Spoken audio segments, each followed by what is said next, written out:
بسم اللہ الرحمن الرحیم۔ رب اشرح لی صدری ویسر لی امری واحلل عقدۃ من لسانی یفقہوا قولی۔ محترم ویورز، السلام علیکم ورحمۃ اللہ وبرکاتہ۔ امید کرتا ہوں کہ آپ اللہ تعالیٰ کے فضل و کرم سے خیریت سے ہوں گے۔ اللہ تعالیٰ آپ کو، آپ کے اہل خانہ کو ہمیشہ اپنی حفظ و امان میں رکھے، آمین۔ راہ ہدایت و نجات کے سلسلے کا ولاگ درس قرآن کا آغاز کر رہا ہوں اللہ تعالیٰ کے پاک نام سے، اور یہ روحانی اور قرآنی ولاگ جو سراسر باعث خیر، باعث برکت اور باعث ثواب اور نور ہدایت بھی ہے، یہ اللہ تعالیٰ کی رضا کے لیے اور عوام الناس کی آگہی کے لیے اپنے یوٹیوب چینل بشیر رشیدی سے پیش کرتا ہوں۔ مدرس ہوں گے جناب قاری حافظ مولانا محمد اقبال صاحب، خطیب جامعہ مسجد نگینہ انصاریہ ملا شیخوپورہ۔ تو شروع کرتے ہیں آج کا ولاگ درس قرآن۔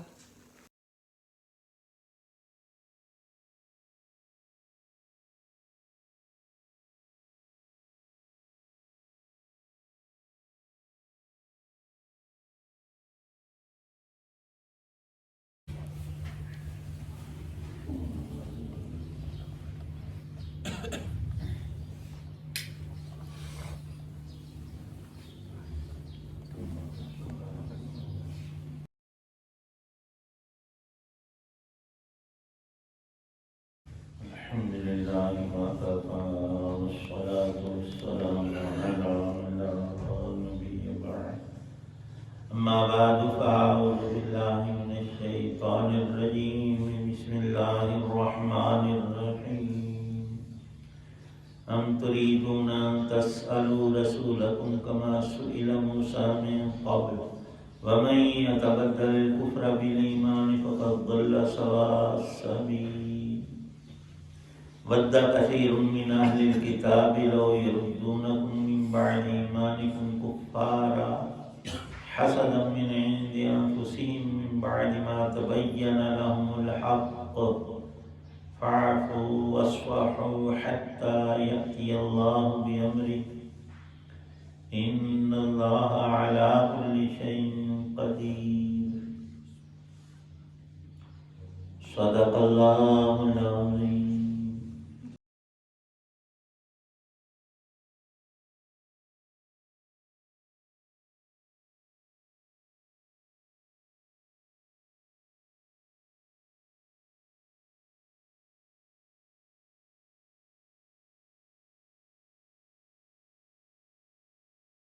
کیا تم یہ چاہتے ہو کہ اپنے رسول سے اسی قسم کے سوال کرو جیسے پہلے موسیٰ علیہ السلام سے کیے جا چکے ہیں؟ اور جو شخص ایمان کے بدلے کفر اختیار کرے وہ یقیناً سیدھے راستے سے بھٹک گیا۔ مسلمانوں، بہت سے اہل کتاب اپنے دلوں کے حسد کی بنا پر یہ چاہتے ہیں کہ تمہارے ایمان لانے کے بعد تمہیں پلٹا کر پھر کافر بنا دے، باوجود کہ حق ان پر واضح ہو چکا ہے۔ چنانچہ تم معاف کرو اور درگزر سے کام لو یہاں تک کہ اللہ خود اپنا فیصلہ بھیج دے۔ بے شک اللہ ہر چیز پر قادر ہے۔